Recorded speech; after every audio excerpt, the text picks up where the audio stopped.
안녕하세요. 진솔한 주식경제학 LNS 홀딩스 김선환 대표입니다. 자, 오늘 2020년 8월 19일이고요. 한국경제TV 리뷰한번 해볼게요.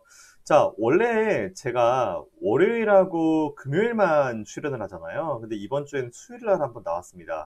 일단 어저께 지수가 좀 많이 밀렸죠. 많이 밀리면서 왠지 좀 불안해 하시는 분들이 좀 많으실 것 같아가지고 사실 제가 지금쯤 타이밍 돼가지고 준비한 내용이 좀 있었거든요. 연락이 오셔가지고 직접 이제 좀 출연해 주셨으면 좋겠다라고 이제 아주 감사하게도 해주셔가지고 제가 급하게 어저께 오후에 결정돼서 어제 오후에 이제 준비하고 바로 이제 오늘 방송을 출연했습니다. 어쨌든 합이죠. 합. 어쨌든 굉장히 잘 맞는 것 같고 너무 감사드리고 사실 어제 나오고 싶었어요. 어제 나오고 싶었는데 어제는 뭐 지수 밀리면서 막 저도 이제 다른 이제 업무 때문에 정신 없어가지고 그냥 보고만 있었는데 뭐 오늘이라도 출연했고 우리 여러분들께 의견을 좀 드릴 수 있어서 어쨌든 지금 종가락만 놓고 보면은 잘한 것 같아가지고 다행인 것 같아요.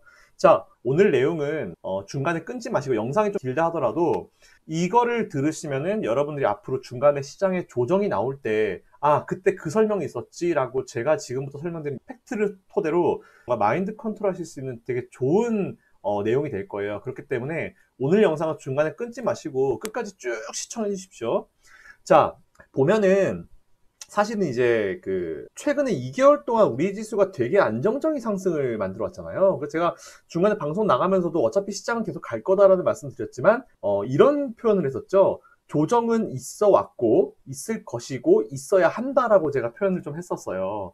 이제 그 이유가 사실 이제 우리가 보통 전 마라톤에 많이 표현을 해요. 마라톤 아니면 우리 인생에 좀 많이 예를 들어 설명을 드리는데 마라톤도 그렇고 우리 인생도 그렇고 사실은 계속 상승 곡선만 타온 사람도 없어요. 사실 저도 그랬고 저도 진짜 힘든 일이 많았었거든요. 중간에 한번 확 꺾였다가 올라가고 확 꺾였다가 올라가고 이제 이런 경험이 있고요. 그리고 여러분도 아마 사업하시는 분들이건 직장 다니시는 분들이건 다 그런 경험이 있으실 거예요. 주식도 마찬가지예요. 보면은 무조건 맨날 미친 듯이 올라가지만 않거든요. 그래서 제가 중간에 한번 그렇게 접었다 가고 쉬었다 가는 거는 진짜 이거는 모든 인생의 기본인 것 같아요. 그래서 제가 일단 여러분들께 설명드린 부분이 중간에 조정은 분명 있을 거예요. 근데 제가 단지 조금 걱정됐던 부분 중 하나가 뭐였냐면은 어쨌든 최근에 시장 자체가 이제 개인들이 거의 뭐 하드캐리한다 그러죠. 개인들이 거의 시장 머리 끄댕이를 잡고 땡겨서 올리는 거랑 똑같은 수준으로 개인들이 이제 이 시장을 만들어 왔는데 걱정되는 건 딱 하나였어요. 그러니까 오랜 기간 동안 해온 저같이 뭐 20년 이상 해온 사람들은 시장 밀리더라도 매수 이러고 막 매수하는데 최근에 사실 주식시장에 들어온 분들이 되게 많다는 거죠. 그래서 최근에 주식시장 들어온 분들은 사실상 거의 뭐 한 2, 3개월 정도 된 분들은 최근에 거의 태어나서 처음으로 조정이란 거를 어제 한번 맞아보셨기 때문에 정말 정말 말 그대로 패닉, 오늘 제목대로 거의 패닉이었을 거예요. 그래서 이제 그런 분들께 제가 좀 팁을 좀 드리고 싶었고 그리고 이거는 너무도 당연한 쉼이다 라고 좀 말씀을 드리고 싶었는데 어쨌든 어제 한번 조정이 크게 나왔습니다. 그러면서 그동안 뭔가 이제 비관론자들이 슬슬슬 나오면서 내가 뭐라 그랬냐 이런 식으로 얘기를 하고 있는데 제가 어제도 몇 명 보면서 또 아이고 저 아저씨 또 저러시네 라는 그런 생각이 들더라고요. 아무튼간에 일단 그런 부분 참고해 보시면 될 것 같고 참고로 저는 모든 비관론자들을 다 비판하는 게 아니에요. 비관론자 중에 뭔가 정당한 이유, 뭔가 팩트 체크 없이 그냥 무조건 안 된다라고 하는 분들 있죠. 앞뒤 사정 없이 무조건 안 된대. 우리를 이해를 시키지 못하는 하락 비관론자들은 사실 의미가 없습니다. 어쨌든 뭐 그런 분들에 대해서만 말씀드린 거니까 저는 무조건적인 비관론자들 비판하는 게 아니에요. 그 부분 체크하시면 될 것 같고요. 전 단지 그분들이 말을 통해서 개인 투자자들을 겁주는 게 조금 꼴보기 싫을 뿐입니다.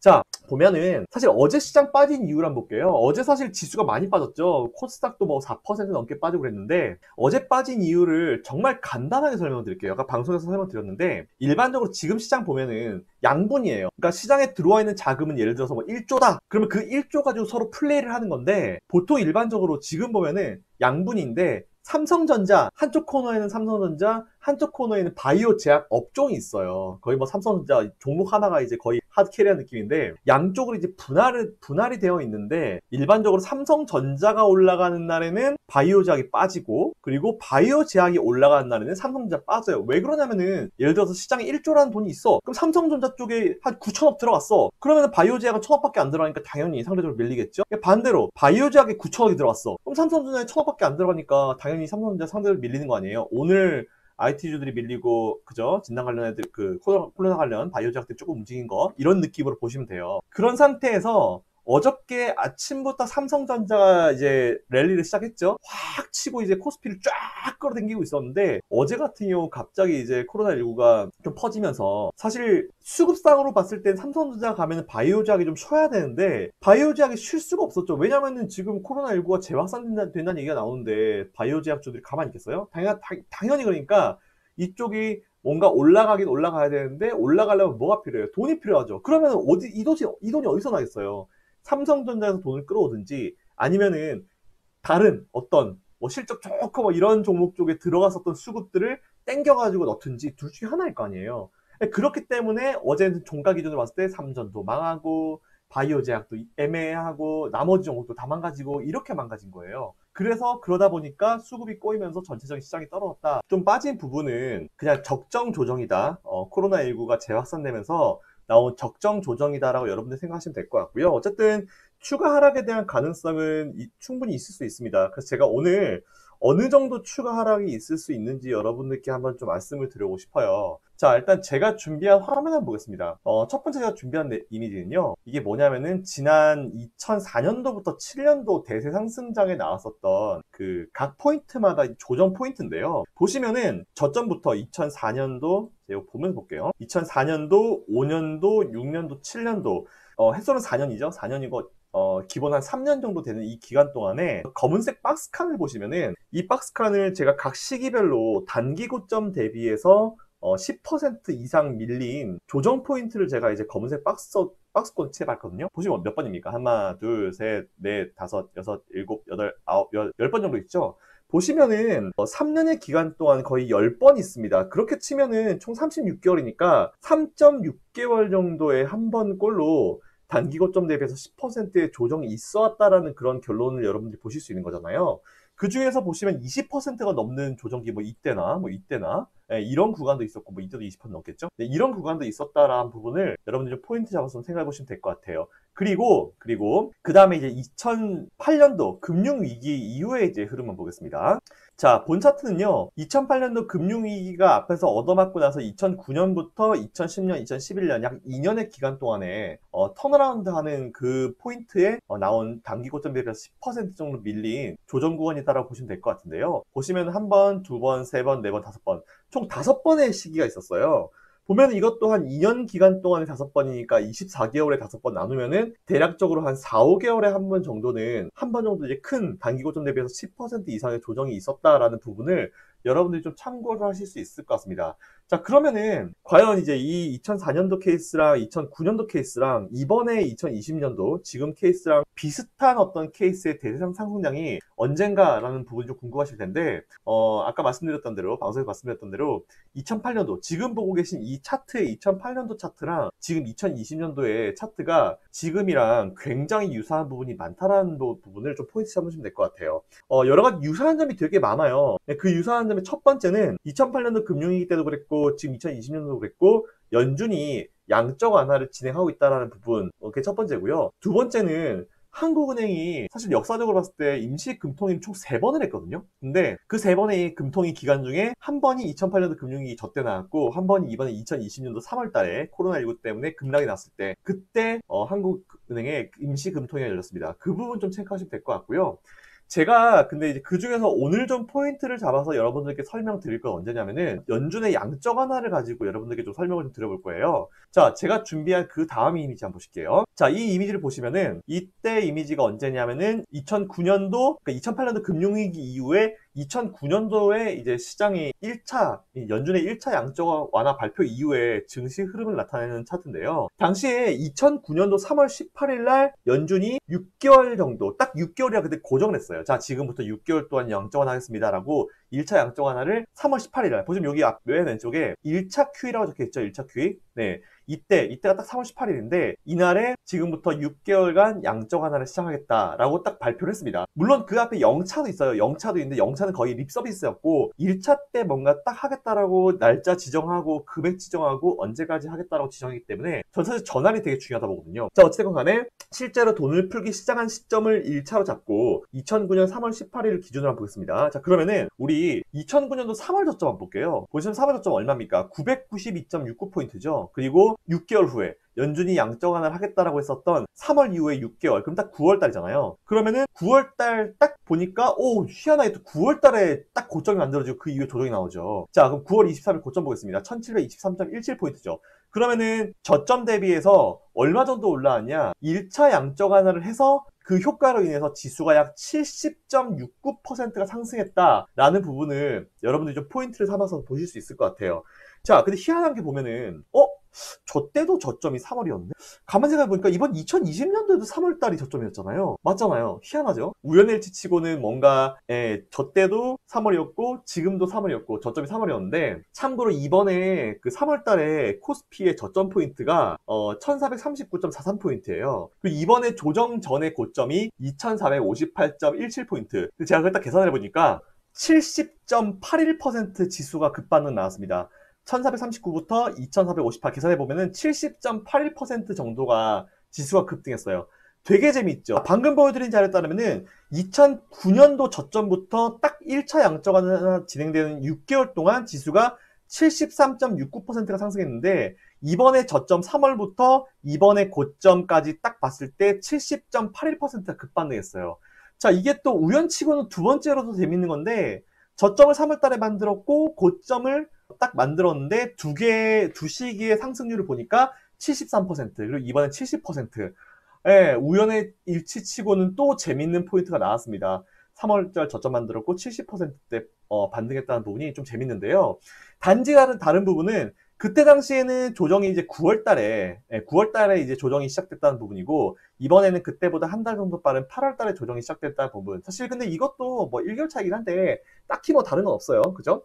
자, 그러면은 여기서 이제 우리가 체크를 해봐야 되는 포인트, 바로 이렇게 상승이 나오고 나서 조정에 대한 부분 생각해 봐야 될 것 같은데, 제가 준비한 자료를 한번 보시죠. 자, 본 자료 같은 경우는 방금 우리가 앞에서 본 2009년도 이제 쭉 지수 끌어서 올리고 1차 양적 완화가 끝나는 그 시점 이후의 조정폭인데, 고점 대비해서 조정의 막바지라고 보이는 11월 달의 저점까지 몇 퍼센트 정도 조정이 나왔나? 한 2개월 정도 조정이 진행됐는데 11.84% 정도 조정이 있었습니다.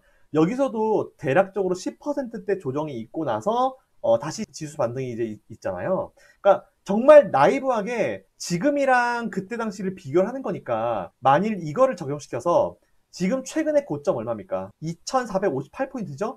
이거를 그때 당시 2008년도 금융위기 그때 조정폭인 11.84%를 이번에 고점에서 한번 빼봤어요. 빼봤더니 어느 정도 포인트가 나오냐면은 대략적으로 2170포인트라는 이런 수치가 나왔습니다. 그때 당시랑 똑같다라고 그냥 가정하고, 되게 그냥 의미는 없지만 좀 나이브하게 11% 정도 밀었을 때 2170포인트인데, 여기서 우리가 좀 아까 방송에서는 제가 못 해드렸는데 지금 여러분께 좀 해드릴 수 있는 설명 중에 하나가, 보시면은 차트 좀 길게 볼게요. 최근에 우리가 2200포인트가 참 뚫기 어려웠죠. 근데 고점 대비해서 10%를 밀어버리는 이 시기가 어딥니까? 뚫지 못했었던 이 2200포인트 라인인데, 사실은 너무 오랜 기간 동안 우리나라 지수를 오르지 못하게 만든 이 저항대예요. 그죠? 근데 저항대를 보시면은 최근에 외국인의 힘으로, 사실 외국인의 힘으로 이때 딱 이 저항대를 돌파할 때 밑에 보시면 외국인들의 수급이 싹 들어왔죠? 그래서 돌파를 했어요. 돌파하면서 2458포인트를 만들고, 사실 이때 당시에는 이게 저항대였지만 외국인들이 딱 매수를 해주면서 이걸 끌어올렸고, 이제부터는 과거에 이 저항대로 있었던 자리가 이제부터는 지지대로 이제 작용할 가능성이 굉장히 크다고 보는 거예요. 그냥 전 단순하게 2008년도 금융위기 때 고점 대비해서 한 11.84% 조정이 있었는데, 그냥 단순하게 그냥 한번 보자. 어차피 상승률도 70%대 비슷하니까. 그냥 단순하게 한번 보자 싶어서 2458포인트 기준으로 11포인트를 빼봤더니 2170 정도, 대략 2200포인트 근처 이 자리가 나왔다는 거예요. 그러니까 우리가 조정 포인트로 삼을 수 있는 거는 뭐 한 2200포인트 근처까지 조정 나오더라도 오히려 과거에 저항대였던 자리인데 뚫고 올라가기 때문에 이제는 지지대로 작용할 가능성이 크다. 그래서 제가 2200포인트까지 조정이 나온다 하더라도 그냥 뭐 어쩌라고 이렇게 여러분들께 마음을 먹으시라고 말씀을 드리는 거예요. 어쨌든 2200포인트가 왜 조정 라인이고 지지 라인인지 여러분들께 좀 설명드렸고요. 그래서 제가 오늘 방송 이제 출연해서 여러분들께 바로 또 소개를 해드렸죠. 그동안 많은 분들이 되게 요청을 많이 하셨어요. 그러니까 사실은 이제 몇 번 기회가 좀 있었죠. 몇 번 이제 코덱스 레버리지를 잘 아시겠지만 제 방송 이제 올해 3월 달부터 이제 보신 분들 아시겠지만 진짜 저 주구장창 얘기했어요. 보세요. 3월 23일 날 한국경제TV 제거 가서 방송 한번 보세요. 방송 말미쯤에 코덱스 레버리지 소개해드리겠습니다 라고 해요. 네, 그때 당시에 보시면 6,000원대예요. 6,000원대. 지금 매수했으면 얼마니까 한 150%씩 나 있겠죠. 그때만 했습니까? 뭐 중간에 뭐 증권사 직원들한테 뭐 더블림 나온다고 할 때 계속 주구장창 레버리지 인버스 왜 사세요? 레버리지 사야 돼요. 중간에 개인들 막 인버스 WX 매수가 제일 많이 들어올 때도 이거 아니에요. 이러면 안 됩니다. 레버리지 사세요. 수도 없이 말씀드렸고, 최근에 제가 말씀드린 게 13,000원 이하대에서 매수 가능 의견 드렸잖아요. 제일 최근이. 근데 뭐 지금 뭐 며칠 빠졌다 하더라도 13,000원 이하 매수니까 지금 한 2,000원 정도 올라와 있으니까 한 10몇 프로, 한 20%까지 수익이 진행이 되고 계실 거예요. 근데 지난번 앵커님이 그러셨나 누가 그러셨나 그때 한번 추가 매수 타이밍을 한번 잡아달라고 그때 우리 시청자님도 누구 하신 분이 계시고 아마 앵커님도 그러셨을 거예요. 기억이 잘 안 나는데 뭐 아니면 죄송합니다. 네, 그래가지고 제가 그때 당시에 타이밍을 한번 재서 괜찮은 타이밍이 되면 여러분께 말씀드리겠다라고 했고, 오늘 제가 바로 소개해드렸죠. 코덱스 레버리지 매수 가능 의견. 일단은 근데 여러분들이 비중하고 싶으신 비중의 절반만 오늘 매수하시라 라고 말씀드렸고요. 코덱스 코스닥 150 레버리지 마찬가지입니다. 이것도 제가 소개해드리고 수익률 거의 50%대 수준으로 나오고 있으실 거예요. 물론 최근에 좀 밀려가지고 한 수익률 10%대 내려오면 한 30% 정도 수익률 했는데, 이거는 오늘 오히려 매수 타이밍 괜찮았죠. 예, 이거 오늘 혹시 제 방송 보시고 매수하신 분은 다 수익권 들어가셨을 거다라고 좀 말씀을 드릴 수 있을 것 같습니다. 자, 어쨌든 코덱스 레버리지, 코덱스 코스닥 150 레버리지, 저한테는 거의 완전히 그냥 김성 대표 하면 레버리지 ETF 이렇게 연결이 되는데, 어떤 분이 또 질문 주셨어요. 대표님 왜 하필 코덱스예요? 뭐 타이거도 있고 되게 많은데 왜 코덱스예요? 그냥 거래량이 제일 많아서 그래요. 예, 거래량이 제일 많은 종목이기 때문에 이걸 선택했습니다. 자, 그 부분 체크하시면 될 것 같고, 제가 마지막으로 준비한 내용인데, 사실은 내가 오늘 이걸 오픈할까 말까 되게 고민했는데, 제가 예전에요 욕먹어도 사실 욕먹어도 되게 싼 시점에 말씀을 드린 건데, 이 시기 때 제가 방송 출연해가지고 똑같이 증시라인에 출연해가지고 코스피 3,500포인트에 대한 얘기를 했었어요. 3,200에서 3,200 하여튼 3,000 몇백 포인트에 대한 얘기를 했거든요, 그때. 네, 그러면 저는 그때 당시 이때가 맞는 것 같아요. 왜냐면 그때 기준으로 한 2배 정도 올라간다 제가 예상했으니까. 근데 그때 제가 3,500포인트 간다, 1,700포인트 이때 맞는 것 같아요. 이게 했을 때, 장난 아니었어요. 그때 막 리플에 막 방송 실시간 창에 막 난리가 났었어요. 막 지금 뭐 지수가 이렇게 꼬꾸라지고 더블 얘기 나오는데 뭐 어떤 사람은 저 새끼는 막 이런 표현도 쓰고 막 저 사람은 뭐 맞아! 출연시키지 마라! 저 사람 출연시키지 마세요. 예, 큰일 날 사람이다. 이런 얘기 되게 많이 들었어요. 진짜 너무, 지금 보면 진짜 그게 성지글이죠. 근데, 그래요. 하여튼 그때 진짜 욕 진짜 많이 먹었어요. 저한테 하여튼, 장난 아니었어요. 말도 마십시오. 고생한 거 말도 마십시오. 하여튼 온갖 비꼬음을 다 들었는데, 갑자기 또 옛날 생각이 나가지고. 자, 어쨌든 간에, 그분들은 뭐라고 하는 거 아니에요. 잘 모르시니까 그러셨겠죠. 자, 아무튼, 그래서도 기억이 나는데, 오늘 사실은 이 말씀을 드리면 여러분들이 어떻게 받아들이실지 사실은 좀 겁나는 마음이 좀 있었어요. 왜냐면 저 때 워낙 욕을 많이 먹어가지고, 욕먹는 게 싫어서 내가 굳이 왜 욕먹는 소리를 해야 돼? 라는 생각이 좀 많이 들었는데, 한편으로는 이런 생각이 들었어요. 그래도 최근에 여러분들이 그래도 많이 신뢰를 주시잖아요. 그래서 지금은 내가 진짜 뭔가 방송 내용을 준비할 때 좀 더 정성을 들이고 있는 그대로 좀 설명을 드리고 설득을 좀 할 수 있을 시기가 되지 않았나. 그래도 제 얘기를 많이 들어주시니까 공감도 해주시고. 그래서 제가 오늘 진짜 욕먹을 각오를 하고 사실 준비를 했어요. 자료 한번 볼게요. 자, 본 자료는 오늘 아마 방송 보신 분들은 아마 다 보셨을 텐데, 이 자료가 뭐냐면은 연준의 자산을 알 수 있는 자료예요. 보통 연준의 대차대조표가 얼마나 늘어났다 이런 표현을 많이 쓰잖아요. 이거 자료인데 정말 그냥 나이브하게 한번 생각을 해봤어요. 앞에서 제가 말씀드린 대로 2008년도 금융위기 때 저점 대비해서 고점까지 지수를 124.79%를 땡겼거든요. 보면은 텍스트를 해드릴게요. 오늘 방송에서는 이걸 못했는데 요 때는 2008년도 금융위기 때 저점 대비 고점까지 지수 상승률이 124.79%가 나와요. 근데 제가 이거를 갖다가 사실 이 분석법은 월가에서도 쓰는 분석법이에요. 제가 그냥 나이브하게 한다는 표현 쓰지만 자산 구조에 따라 가지고 전체 시장의 어떤 상승률, 그리고 자산의 증가에 따라 가지고 여러 가지 다른 자산들의 또 상승률, 이걸 밸런스를 맞춰가지고 많이 보는데 연준 자산 기준으로 많이 봐요. 그래서 이거는 있는 분석법이에요. 제가 막 한 게 아니고. 자, 그때 당시 보시면은 일단은 봤을 때 그 원래 연준 자산이 7,257억 달러 수준이었어요. 근데 그 이후에 연준이 양적 완화를 통해서 자산을 늘렸죠. 그러니까 돈을 풀겠다, 달러를 찍어내겠다라고 하면서 자산이 증가할 거 아니에요.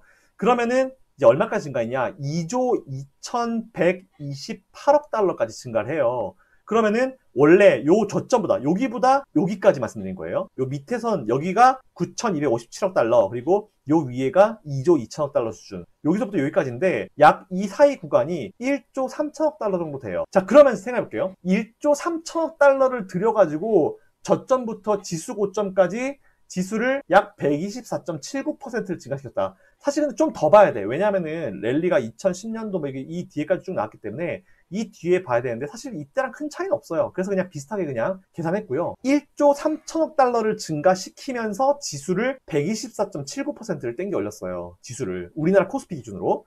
자, 근데 이번에 봤어요. 이번에 요때 포인트가 약 4조 1,516억 달러였어요. 요 밑에 파란색 포인트가. 근데 요 뒤에 요 보라색 이 고점이 얼마냐? 7조 1,689억 달러예요. 자, 그러면은 단순 계산만 놓고 봤을 때 이때 당시에는 1조 3천억 달러를 증가시키면서 지수를 124.79% 우리나라 코스피가 증가했고요.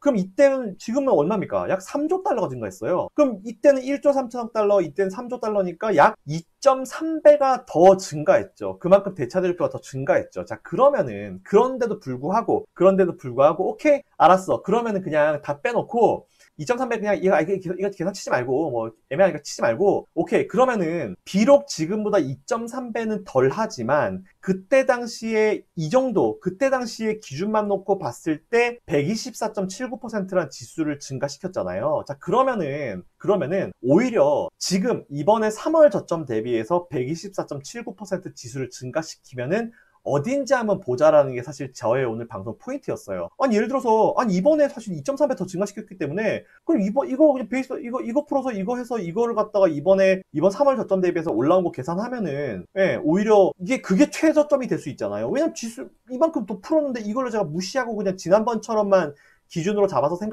하겠다고 했으니까. 자, 그러면은 124.79%를 한번 볼게요. 이거를 다 지우고 내려서 여기 1439포인트 이거를 기준으로 제가 124%를 계산을 한번 해봤어요. 그랬더니 얼마 포인트가 나왔냐? 바로 3250포인트라는 계산이 나왔습니다. 이 저점 1439.43포인트 기준으로 124% 증가시켰을 때 3250포인트라는 게 나왔어요. 그러면은 잘 보세요. 앞에서 제가 방금 말씀드렸던 포인트가 뭐냐면은 오케이, 연준이 그냥 지난번처럼 이 정도 증가시켰을 때 지수가 124%가 증가했는데 우리나라 지수가, 근데 이번에는 그때보다 오히려 돈이 2.3배가 더 풀렸는데 오히려 그러면 이때는 124%지만 지금은 한 뭐 100몇십 % 더 잡아야 될 거 아니에요. 근데 오케이, 그런 거 다 무시하고 지난번 정도 수준으로 그냥 지수가 증가했을 때 얼마가 나오겠냐 봤을 때 저점 대비해서 3200포인트 나옵니다. 그러면은 뭐겠어요? 이거를 그냥 지난번 조건이랑 비슷하게 봤을 때 3250이면은 지난번보다 자산을 2.3배를 더 풀었으니까 이거보다 더 증가했으면 더 증가했지, 이거 정도 이해는 되지 않는다는 표현이 나오잖아요. 그죠? 그리고 물론 이제 이거 말고 다르게 분석하는 법도 있어요. 뭐 우리나라 전체적인 어떤 시총이나 아니면 이런 것들을 다 분석을 해가지고 이제 계산하는 방법이 있는데, 그렇게 쳐도 3,300, 3,400 나옵니다. 예, 우리나라 가차체 기업들의 펀더멘탈 가지고만 보더라도 보통 상단, 하단 밴드를 정하거든요. 상단, 하단, 중단 밴드를 정해요. 그렇게 한다 하더라도 중단 기준으로 3,400, 3,300, 3,400이 나와요. 자, 그 얘기는 이렇게 보더라도 저렇게 보더라도 우리나라 지수는 3,250 이상은 가 있어야 정상이다라는 결론이 나오죠. 자, 오늘 이렇게 얘기를 했어요. 오늘 이렇게 말씀을 드리고 떨리는 마음으로 방송국을 나왔죠. 그래서 이제 저희 직원들, 그리고 이제 저 방송 끝나고 나면 저희 가족들이 이제 보고 저한테 이제 여러분들의 어떤 반응을 채팅을 스크린샷 찍어서 저한테 보내주시거든요. 우리 제작진에서도 가끔 해주시고. 근데 오늘 반응이 욕을 먹을 줄 알았는데 오히려 김성 대표 말은 오히려 신뢰가 간다, 이 사람 말은 믿어봐야 된다, 뭐 이런 식으로 반응이 3월달이랑 완전히 달라져서, 근데 어떤 분은 뭐 말도 안 되는 소리다라고 하는 분이 있지만 뭐 이거는 충분히 그렇게 생각하실 수 있죠. 그죠? 다 이제 분석법은 다르니까 뭐 그분들의 의견 충분히 존중하고요. 어쨌든 거의 90% 넘는 분들이 뭐 짱이다, 최고다, 뭐 이 사람 말은 믿어야 된다, 이렇게 말씀을 해주신다 하더라고요. 좀 놀랐어요. 아, 이게 팬인가? 네, 너무 감사드린다는 말씀드리고요. 그렇다 하더라도 저는 여러분들한테 사실은 이제 뭔가 증거가 없고 이제 뭔가 여러분들께 설명을 드릴 수 없는 그런 분석을 하고 싶진 않아요. 왜냐하면 저도 방송을 할 때 제가 준비하는 시간이 되게 길어요. 뭐 한 10분, 15분 사이로 나가지만 제가 준비하는 시간은 사실 어제 같은 경우는 한 4시간 정도 준비한 것 같아요. 그러니까 내용도 많고. 제가 A4지 보통 4장을 보통 방송할 때 들고 들어가는데, 제가 준비한 자료는 한 12장에서 15장 정도 사이예요. 그래서 그걸 줄여가지고 4장을 만드는 건데, 그러다 보니까 제가 해드리고 싶은 말씀은 너무 많은데, 시간이 이렇게, 그래도 15분은 되게 많이 주시는 편이거든요, 사실은. 그런데도 이제 저는 항상 안타까운 부분이 있긴 하지만 그래도 또 오늘같이 또 출연 기회를 주시니까 이런 기회에서 잘 해야 되는데 저한테 주어진 조건에 대해서 잘해야 되는데 제가 줄이는 걸 잘 못해. 근데 저희 앵커님은 너무 잘해주시더라고요. 어쨌든 간에 오늘도 또 되게 줄여서 잘 말씀해 주셨고 여러분들께 전달이 잘 된 것 같아요. 어쨌든 오늘 너무 좋은 평들 많이 해주셨는데 너무너무너무 감사드린다는 말씀 드리고요. 어쨌든지 간에 제가 드릴 수 있는 의견은 여기입니다. 그래서 제가 여러분들께 어떤 말씀을 드리고 싶냐면은, 일단 김성현 대표는 3250이라는 어떤 내용을 과거의 사례, 그리고 최근의 어떤 부분들을 이제 증명을 해드리면서 말씀을 드렸다. 그러면 여러분들이 최선전 이랬으면 좋겠어요. 최근에 특히 주식 시작하신 지 1년도 안 되신 분들, 특히 3년 안 되신 분들은 여러분들이 생전 처음 경험해보시는 큰 변동성 장세가 올 거예요. 근데 어떤 느낌이냐면 잘 보세요. 시간이 길어지는데 이건 꼭 할게요. 변동성 장세가 꼭 올 거다라고 제가 말씀드렸는데 어떤 거냐면은 여러분들이 원하는 상승은 뭐 변동 오더라도 이만큼, 예, 이만큼 이걸 원하시잖아요. 근데 시장의 현실은 올라가긴 올라가. 근데 이렇게 될 거예요. 이렇게 될 겁니다. 변동성이 어마무시할 거예요. 이게 참고로 단기 고점 대비해서 이게 이 동그라미 천 이 시기가 마이너스 10% 단기 고점이라고 하면 어느 포인트냐? 요 고점, 요 고점, 요 고점. 요거를 단기 고점이라고 해요. 이거 대비해서 여기까지. 그러니까 요 포인트, 요 포인트, 요 포인트가 단기 고점 대비해서 10% 정도 조성 내리는데 팁을 좀 드리면은 지수가 10% 밀리잖아요. 그럼 거기다가 2에서 3 정도 곱하면 맞아요. 여러분 종목 하락률은. 그러면은 단기 고점 대비해서 10% 정도 지수가 밀리잖아요. 그럼 여러분들은 종목은 마이너스 한 20%에서 한 30%까지 내려오는 게 정상이에요. 그것보다 덜 빠지면은 얘는 잘 버텼다. 근데 그거보다 더 빠지면은 얘는 좀 과하게 반응했다. 이 정도로 보시는 게 맞습니다.